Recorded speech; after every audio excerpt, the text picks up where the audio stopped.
Dúvidas boas-vindas às entrevistas do Jornal Económico. Temos connosco Paulo Morgado, é sócio de Antes da Cunha, é CISO, onde lidera a área de Technology Transactions, foi CEO da Capgemini em Portugal e em Espanha e é cofundador e managing partner da consultora Bridgewater. Paulo Morgado, bem-vindo e obrigado por ter aceitado o nosso convite. Eu chamei consultora a Bridgewater, mas não é uma consultora. Como é que podemos descrevê-la? Boa tarde, antes de mais, muito obrigado pelo convite. Bom, a Bridgewater é, antes de tudo, uma plataforma, no sentido de que agrega vários atores, designadamente dois tipos de atores, empresas e advisors, uma plataforma com suporte tecnológico, e aqui a comparação é sempre com as redes sociais, portanto é uma plataforma onde os intervenientes podem agir entre eles sem necessitarem da intervenção dos criadores da plataforma e que, no fundo, foi criada para ajudar as empresas a crescer. Portanto, isto é, digamos assim, uma definição muito sumária do que é a Bridgewater. Como é que nasce este projeto? O que é que identificaram como necessidade para colmatar? Que necessidade é que este projeto visa satisfazer? Havia e continua a haver dois tipos de, vamos dizer, de oportunidades no mercado. Uma que eu próprio senti quando saí da Capgemini, tinha 55 anos e percebi que as pessoas, quando deixam de ter cargos onde têm algum poder, de repente encontram-se no vazio em termos de como é que vou poder continuar a utilizar as minhas capacidades. No meu caso não foi bem assim, porque eu tenho uma profissão, que é a profissão, vamos dizer assim, de consultor, e, portanto, comecei imediatamente a trabalhar com os ex-Gemini Consulting e, portanto, fiz mudei de atividade sem grandes sobressaltos.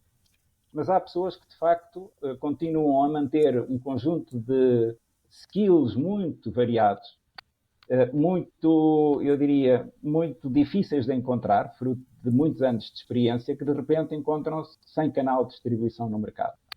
Portanto, o primeiro tema era como é que as empresas podem aproveitar-se dos conselhos destas pessoas, por um lado. Por outro lado, havia um conjunto de empresas, nomeadamente as PMEs, tanto em Espanha, onde vivo, como em Portugal, que não tinham acesso a conviver com as grandes empresas e a conviver com estes advisors. E, portanto, surgiu uma ideia de democratização do acesso a estas pessoas. Ok? O mundo digital faz isso, o mundo digital ajuda a democratizar o acesso e nós fizemos exatamente a mesma coisa em termos digitais. E, portanto, porque o Bridgewater, exatamente porque aquilo que é a nossa missão é perceber onde é que há pontas para unir que façam sentido estar conjugado.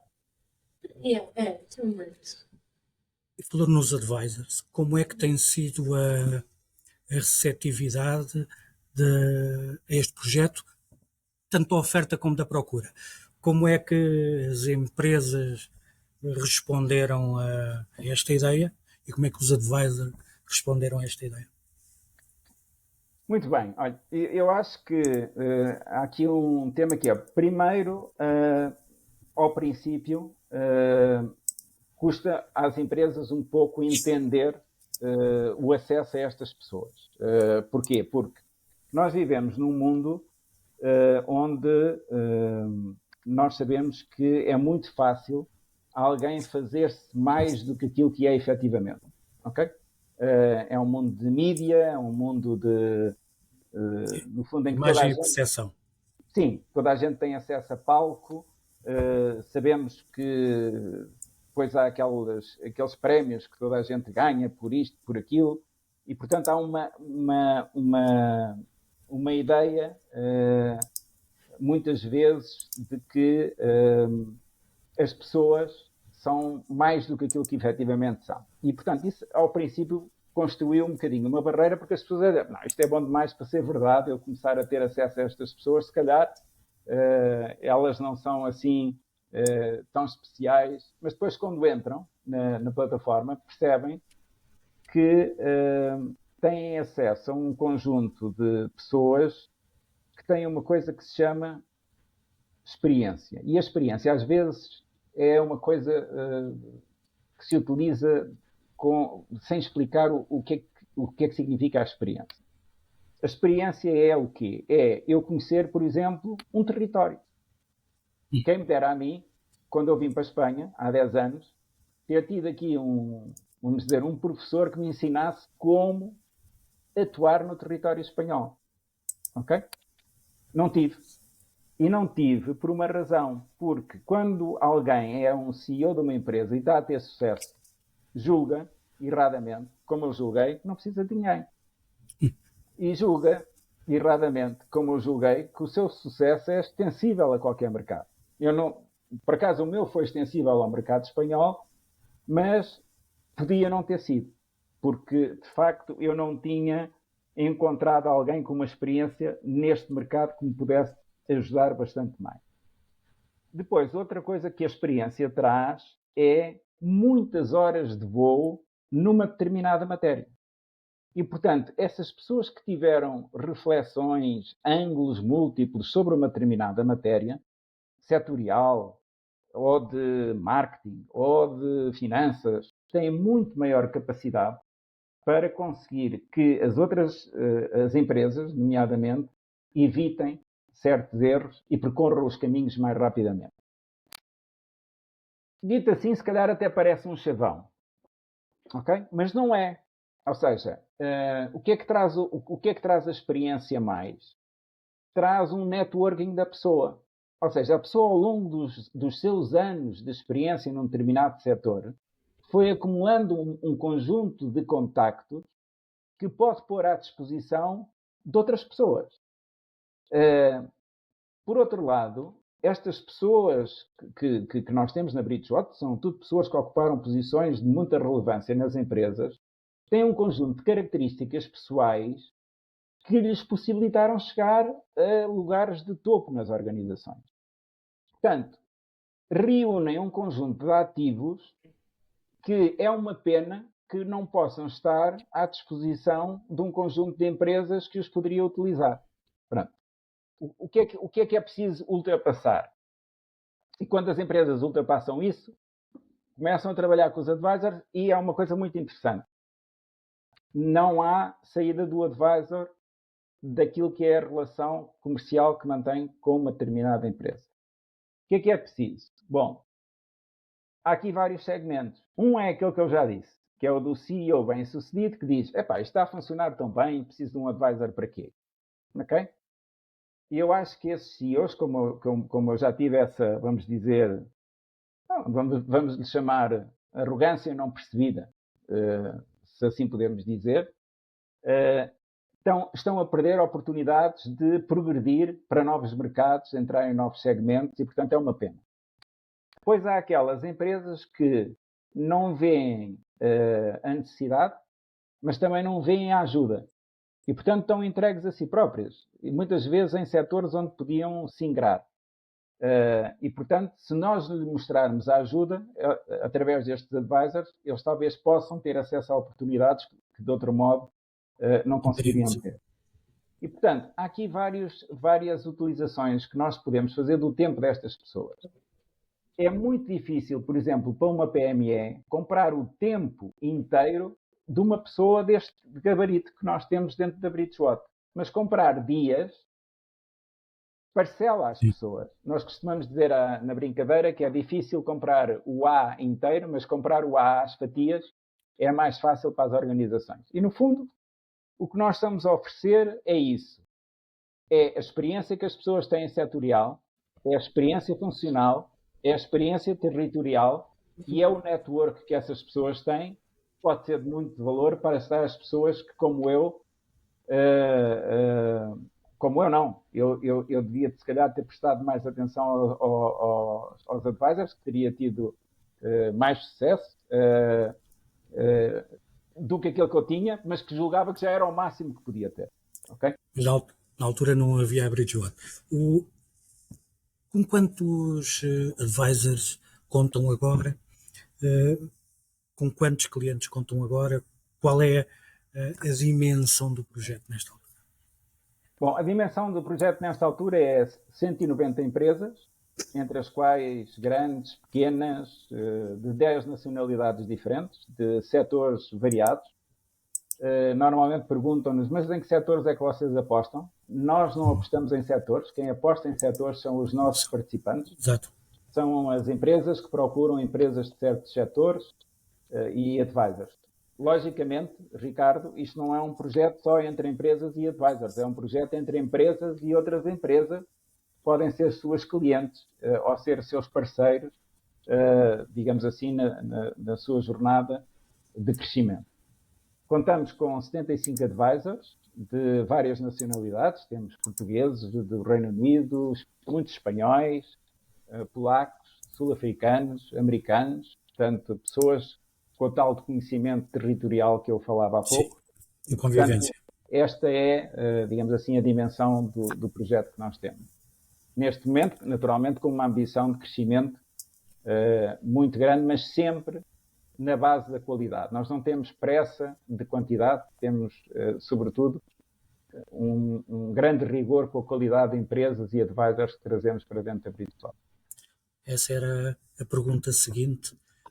A ambição do projeto. Há pouco tempo integraram novos acionistas, há cerca de 8 meses. Que objetivos é que têm definidos para o desenvolvimento do projeto? Bom, este projeto foi fundado em 2021 com a Ana Paula Reis. A Ana Paula Reis tinha tido a sua empresa também ligada à área de vendas, que tinha vendido. Eu conhecia desde 2001, mais ou menos, e tinha trabalhado com ela em vários outros projetos, designadamente num que se chamava Fórum B2B, que era uma das primeiras plataformas que surgiu em 2000, mais ou menos. Depois a Ana Paula resolveu vender a parte dela e entraram 3 novos acionistas, que vou tentar dizer por ordem alfabética. Portanto, entrou o Francisco Febreiro, que tinha sido CEO da ROF. A ROF era o maior integrador de SAP em Portugal, que chegou a ter 1.500 pessoas. Vendeu a empresa a uma empresa que depois foi integrada na Inetum. Entrou o Gonçalo Moura Martins, ex-CEO da Motengil, empresa à qual continuou ligado. E entrou o Pedro Pereira da Silva, que tinha sido CEO da Viadronca, da Jerónimo Martins, e COO do grupo Jerónimo Martins. E depois foi dado aquilo que se chama Sweet Money a pessoas que tinham estado, 2 pessoas que tinham estado connosco desde o início do projeto, a Mafalda Sotomayor e o Nuno Oliveira, o nosso CTO. Ambições do projeto, naturalmente crescer. Temos uma perspectiva de internacionalização que vamos começar brevemente, que é a Bridgewater poder ter uma espécie de franchising em vários países e replicar um modelo de advisors com conhecimentos locais. Naturalmente, a nossa plataforma tecnológica tem sempre espaço para evoluir e vai evoluir bastante nos próximos tempos. E a forma como está criada também permite essa internacionalização, claro, modular, porque é internacional, o acesso é internacional à partida. Exatamente, ou seja, a Bridgewater, apesar de estar baseada numa empresa que é espanhola, embora tenha participação de capital de uma holding portuguesa, não deixa de ter as tais de 10 nacionalidades diferentes e advisors também de várias nacionalidades. Portanto, está configurada desde o momento zero como uma plataforma que já nasce internacionalizada e, portanto, melhor poderá servir este objetivo de internacionalização das outras empresas. Temos falado muito de Portugal e Espanha, até porque o Paulo está em Espanha, a empresa está sediada em Espanha, mas a gênese é portuguesa. Estes serão 2 mercados âncora. Faz sentido a expansão para a lusofonia, por um lado, e para a América Latina, por outro? São os mercados preferenciais para a evolução? Isso já está a acontecer hoje, Ricardo. Ou seja, de facto, a Bridgewater é uma empresa ibérica. Nós acreditamos muito neste conceito de Portugal e Espanha integrados. É um conceito que tem todo o sentido. Eu acho que ambos os países têm dependências uns dos outros que se calhar ainda não foram vistas. Ainda há bocadinho falávamos com alguém que chamava a atenção para que Portugal ainda não tinha percebido bem a dependência que tem, por exemplo, de água por parte de Espanha, porque daqui de Espanha vem o Rio Douro e o Tejo, e como vocês sabem, Espanha tem muito pouca água e tem muitas restrições de água. E, portanto, é bom que estes países comecem a entender e que se deixem parte a parte de considerar historicamente os inimigos, porque isso já foi há anos demais para poder ser verdade. E se Portugal vir às costas da Espanha, tem um grave problema. Começar com este problema da água, não é? Que é um bem absolutamente essencial. Não acredito que isso aconteça, não acredito que Portugal vire costas da Espanha. Já não virou no setor financeiro, portanto, os grandes bancos, há grandes bancos em Portugal que são espanhóis. Portanto, nós acreditamos muito na Ibéria e acreditamos muito que a Bridgewater funciona como uma espécie de laboratório de experimentação, de pôr empresas espanholas e portuguesas a trabalhar, empresas portuguesas e espanholas também a trabalhar com advisors, espanhóis e portugueses. Para lhe dar um exemplo, um dos advisors que nós temos na Bridgewater foi quem trouxe os supermercados Dia para Portugal e depois foi CEO da Dia em Espanha. Outro foi quem trouxe a Nespresso para Portugal e foi CEO, o primeiro CEO da Nespresso e, portanto, o primeiro café expresso em casa. E, portanto, temos muita gente espanhola que já trabalhou em Portugal e, portanto, fazemos essa ponte. Em relação aos outros mercados que referiu, eles são mercados naturais, por um lado, mas nós queremos também chegar mais longe, ou seja, nós não temos aquela ambição de ir apenas nos mercados, de seguir a língua espanhola ou seguir a língua portuguesa. O mercado norte-americano, naturalmente, é muito importante para nós. A Europa de Leste é muito importante para nós. A África é muito importante para nós, designadamente também a África do Sul. E, portanto, nós vamos construindo parcerias e tendo advisors que são oriundos dessas áreas e que enriquecem o projeto. A base do projeto acabou por ser o crescimento e a necessidade de crescimento das empresas e o constatar que esse potencial não está cumprido. O que eu lhe pergunto é, olhando para Portugal e olhando com os olhos de quem está fora, como é que pode ser abordada essa questão de falta de crescimento das empresas em Portugal? Passa pela internacionalização, passa pela gestão, pelo aproveitamento do tipo de oportunidades? Bom, falta de crescimento de Portugal é só olhar para os números e, portanto, vê-se que nos últimos anos Portugal não tem crescido e por alguma razão será. Que uma das componentes mais importantes do PIB são as exportações, eu penso que já toda a gente chegou a essa conclusão, agora há que fazer com que isso seja uma realidade. Para que isso possa ser uma realidade, as empresas portuguesas têm que ter exposição ao mundo. Para além de terem que ser produtivas, não é? E a produtividade muitas vezes ganha-se com marca, porque nós não podemos esquecer que a produtividade se mede pelo valor acrescentado bruto por trabalhador e não por quantas garrafas ou quantos copos o trabalhador produz. E, portanto, uma das componentes do valor acrescentado bruto é o preço. E o preço só pode ser mais alto se houver uma marca. Quando nós olhamos para a vizinha Espanha, temos a Zara ou a Inditex. Quando olhamos para a França, então, temos uma série de marcas. Para a Itália, temos uma série de marcas. E Portugal continua a falar que um dia terá marcas, mas, de facto, sobretudo de bens transacionáveis, não tem ainda. Portanto, Portugal precisa de crescer também nesta vertente, que não é... Portugal sempre foi um fabricante de produtos para marcas, muito conhecido. Veja-se no caso da indústria têxtil.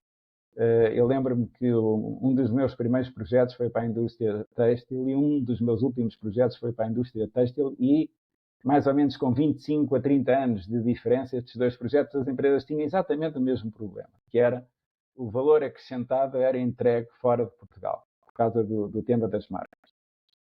Eu acho que nós não podemos entrar numa perspectiva sobre Portugal de escolher CEOs pouco ambiciosos para as empresas. Não podemos ter a perspectiva de escolher o CEO que seja, bom, vamos lá pôr este, pelo menos para que ele não estrague o que foi feito. Ok? Não estou a dizer que isto aconteça, porque há muitas empresas, sobretudo de jovens, que são empresas que começam a ser emblemáticas nos mercados onde atuam.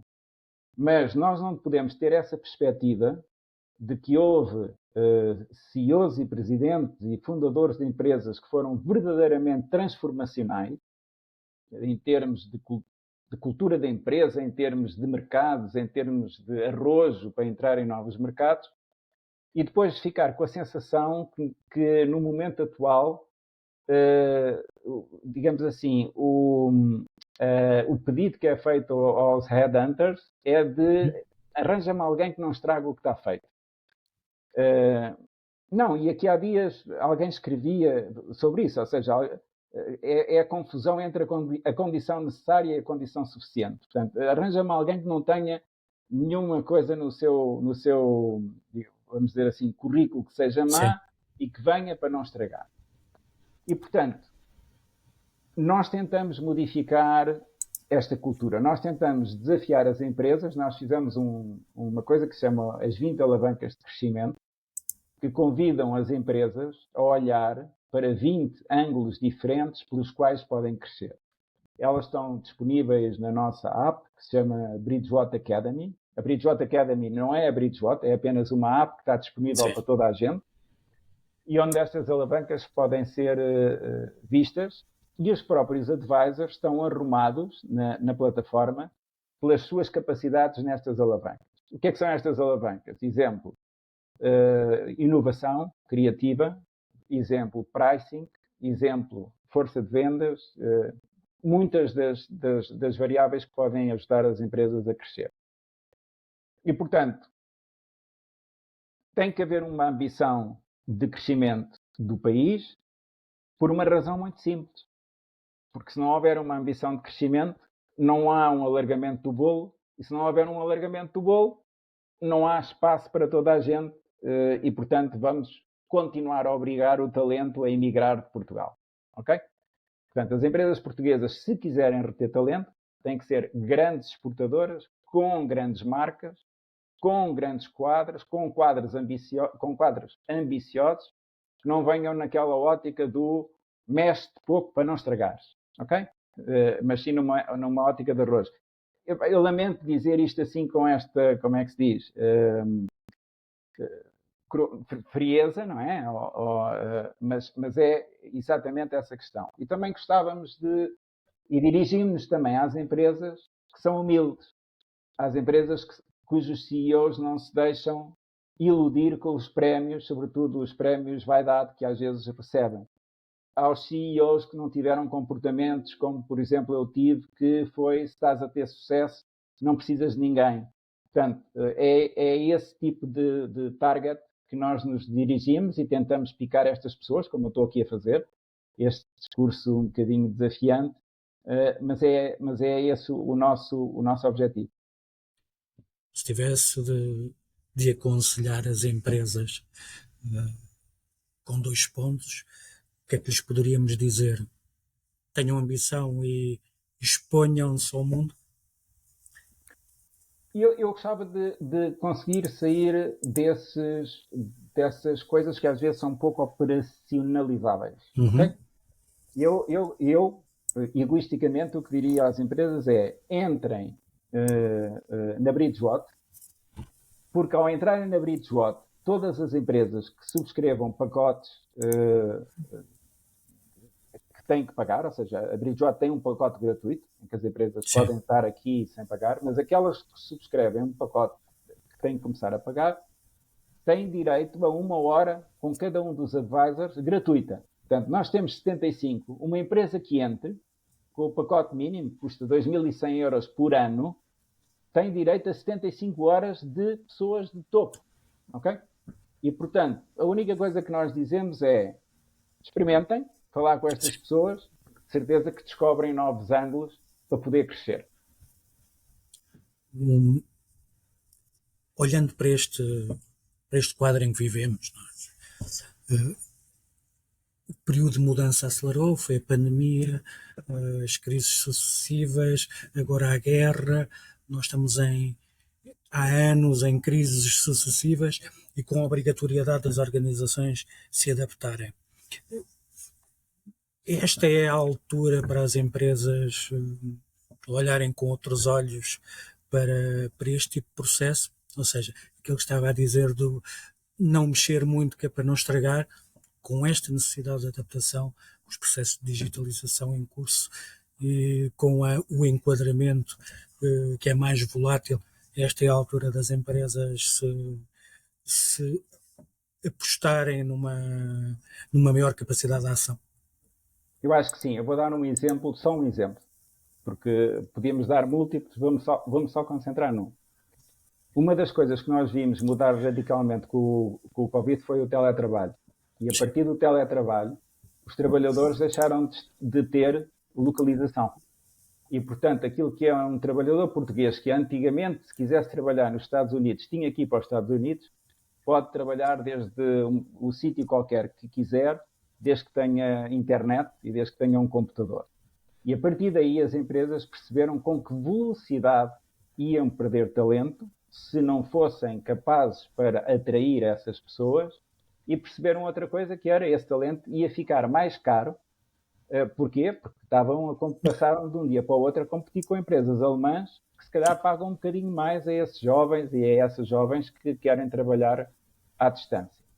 Depois, temos sempre zonas protegidas. Temos sempre zonas em Portugal que estão mais protegidas e que não permitem tantas alternativas. Mas eu diria que pensem nesse exemplo do que aconteceu com o mundo do trabalho para perceberem se deixarem perder este comboio da digitalização talvez não seja a melhor ideia do mundo.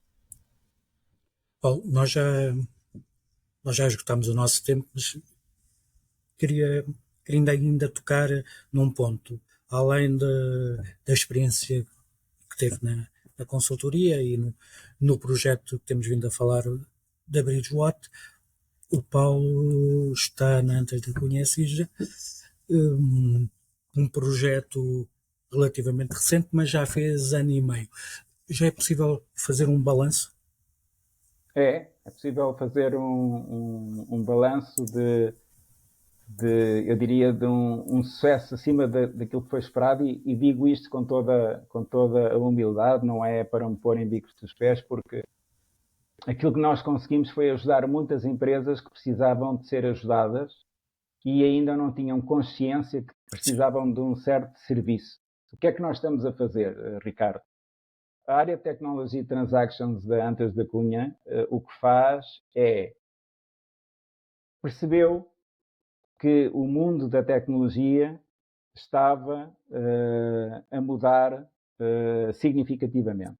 Primeiro, percebeu uma coisa que, se calhar, algumas empresas já perceberam, outras vão perceber com dores futuras, que é a percentagem de tecnologia numa organização, a percentagem de tecnologia que vai contribuir para a estratégia de uma empresa, contribuir para a eficiência de uma empresa, vai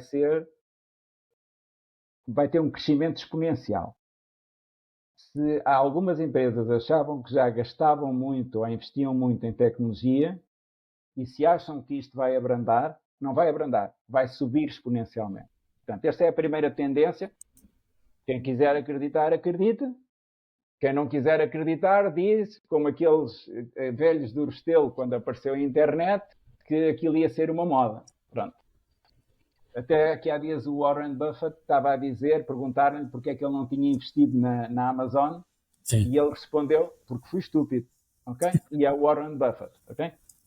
Segunda coisa que antes da Cunha Écija percebeu que o IT vai mudar também a uma velocidade muito grande. Ou seja, não só as empresas estão cada vez mais dependentes do IT, como esse próprio IT vai mudar a uma velocidade muito grande. Aquilo que hoje era uma solução interessante, quer em termos, digamos assim, da infraestrutura tecnológica, se nós assim podemos dizer, quer em termos de uma solução de negócio, vai se tornar obsoleta num espaço de tempo bastante mais curto do que antigamente.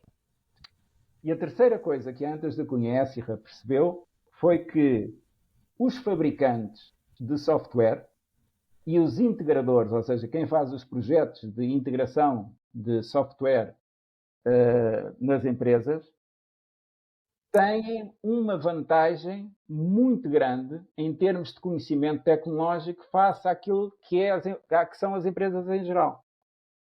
E então, essa vantagem que eles têm, muito maior, dá-lhes uma outra vantagem, que é a vantagem de estar a fazer contratos que as pessoas ainda não percebem bem como é que funcionam. Portanto, as empresas, em geral, têm que lidar com duas coisas que andam a uma velocidade muito grande e que são muito complexas, que é a velocidade tecnológica de evolução e a velocidade com que estes fabricantes fazem modificar os seus contratos. E, portanto, o que é a modificação de um contrato? Vamos imaginar, eu compro um contrato de software as a service. Isto traduzido em coisas práticas é, eu em vez de comprar o software, eu alugo. Ok? E se não me dizem qual é... portanto, eu deixei de ter as máquinas onde funciona o software. Quem as tem é a quem eu estou a comprar. Sim. Se eu não quero saber que máquinas é que são, que capacidades é que têm, que velocidades é que têm, quando eu for perguntar, já assinei o contrato. É tarde demais. Ok? Se eu não quiser saber qual é o nível de serviço que eu tenho, ou seja, quando aquilo vai abaixo, quanto tempo é que demora a pôr em cima, e qual é a penalidade que tem quem me disponibiliza, quando eu for perguntar, é tarde demais. Portanto, isto não são temas que tenham a ver com o direito. Isto, quer dizer, um contrato, naturalmente, tem a ver com o direito, mas são temas que têm a ver com a forma com que se formam esses contratos. E, portanto, nós demos um passo muito grande, também através da multidisciplinaridade. Antes da Cunha é uma sociedade multidisciplinar. Tem pessoas como eu, que são sócios de áreas de tecnologia.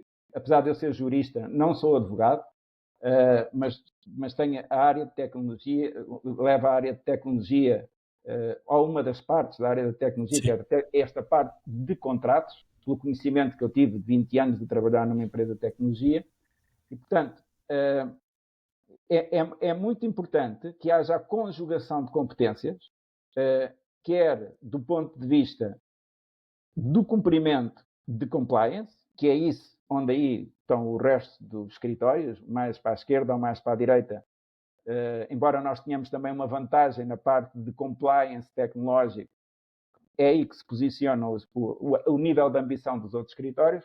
O nosso tem um nível de ambição mais, que é ajudar os nossos clientes a perceber que os contratos são cada vez mais complexos e mutantes e que convém saber o que é que estão a comprar. Só para terminarmos, o Paulo disse no início que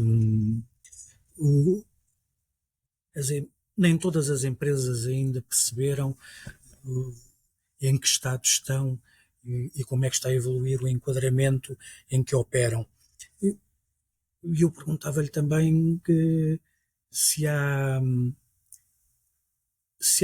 capacidade formativa para ajudar essas empresas. Paulo diz que fornecem um serviço que nem todos reconhecem. A capacidade, há um déficit de formação nas empresas, falando no geral, claro, para perceber essa necessidade, para perceber, por exemplo, o exemplo que deu em relação aos contratos. Isso é uma excelente pergunta. Fico muito contente que me faça essa pergunta, porque a nossa metodologia é exatamente uma metodologia que no fundo convida os nossos clientes a praticar certos atos que estão a montante e a jusante do contrato. A montante, há pelo menos, eu diria, duas etapas, que é uma etapa de perguntar: eu preciso mesmo desta solução? Eu preciso mesmo de uma solução desta marca? Não há outras marcas que me ofereçam a mesma funcionalidade? O que é que eu estou a comprar? Quando eu compro uma ferramenta de gestão de recursos humanos, o que é que isto tem incluído? E, portanto, há uma clarificação. Começamos por uma clarificação do que é que se está a comprar e tentar pôr pessoas que falam linguagens diferentes dentro das organizações a compreender o que estão a comprar. Porque o CEO não tem uma linguagem tão técnica como o CIO, portanto, o responsável tecnológico. O utilizador, digamos assim, a área de negócio que vai utilizar a ferramenta nem quer saber de tecnologia, só quer saber da funcionalidade. O jurista não tem tempo para estudar todas estas condições gerais. Nós, no fundo, estamos aqui a fazer quase um trabalho de semi-lei, não é? Porque se os grandes fabricantes, eu não quero nomear nenhum, embora haja alguns no mercado que atuam quase em situação de monopólio, se modificam cada 3 meses as suas condições gerais, quem não andar atrás delas não sabe o que é que está a comprar. E, portanto, comprar tecnologia é comprar tecnologia e os contratos que lhe estão associados e as condições que lhe estão associadas. Ponto número 1. Eu depois já decidi, ponto número 2, já decidi que tecnologia é que eu quero comprar. Está bem, então que capacidade? Vou comprar quê? 150 licenças para 150 pessoas? Ou vou começar primeiro por comprar 50 e depois logo vejo como estendo às outras pessoas? Vou fazer um projeto em 4 anos? Ou vou fazer um projeto comprimido num ano? Tem graus de risco completamente diferentes. Ok? Portanto, há um segundo tema que é um tema de capacidade. Um terceiro tema é um tema de preço. Ok? E o tema de preço chateia muitas empresas que estão no mercado. Porquê? Porque nós acabamos por ter benchmarks, que naturalmente são ultra confidenciais, mas temos benchmarks que, se os preços que estão a ser praticados são caros ou não são caros, e além disso, eu, ao viver em Espanha, tenho um benchmark que é um mercado espanhol onde as empresas da IT foram bastante mais apertadas pelas empresas que utilizam os seus serviços e softwares do que em Portugal. E, portanto, os preços em Espanha têm tendência para ser bastante mais baixos. E, portanto, há um benchmark, até porque em Portugal hoje conseguem-se comprar serviços a Espanha. A quarta coisa, ou seja, quando eu já resolvi que marca, que capacidade e a que preço, já agora, que aquilo que me prometeram seja instalado de forma eficiente. Não é depois virem-me dizer: olha, mas atenção, que isto implica que tu tenhas que ter não sei quantas máquinas novas e que tu tenhas que alocar 200 pessoas a um projeto de implementação. E a quinta é que aquilo que as empresas compraram, que nas alturas das demonstrações, as empresas perguntaram: mas isto também tira cafés? E a Software House disse: claro que tira cafés. E cafés de vários tipos. Estou a brincar, como é lógico. Há uma quinta fase que é que aquilo que foi prometido como output tenha sido integralmente cumprido. E, portanto, que a empresa, com a passagem do tempo e com o facto de terem intervindo vários vários interlocutores ao longo da compra, não se perca exatamente aquilo que o cliente comprou e que tenha que ser entregue. Ok? Portanto, nós, no fundo, asseguramos este trabalho de know-how, obriga-nos a estar a estudar constantemente a evolução tecnológica, compliance, ou seja, nós temos também um trabalho de compliance neste tema da negociação dos contratos, porque, por exemplo, o AI Act vem introduzir uma série de obrigações para empresas, nomeadamente fornecedoras de tecnologia, que é como é que estão a utilizar o AI, não é? Temos este trabalho de coordenação entre interlocutores, um trabalho de trazer conhecimento das restantes áreas da Antas da Cunha para estes processos negociais e, portanto, o que nós queremos no final do dia é aquilo que nós dizemos sempre, é maximizar o value for money do CAPEX e OPEX das empresas em IT. Quem continuar a achar que pode fazer contratos de uma complexidade brutal, como quem compra um produto que é um produto que já existe há 50 anos e não mudou, está redondamente enganado sobre as necessidades que o mundo atual impõe neste tema da negociação contratual. Paulo Morgado, muito obrigado. Obrigado também a quem nos acompanhou. Esta entrevista poderá ser lida na edição impressa do Jornal Económico e poderá ser vista e lida em jornaleconómico.pt, onde continuará disponível.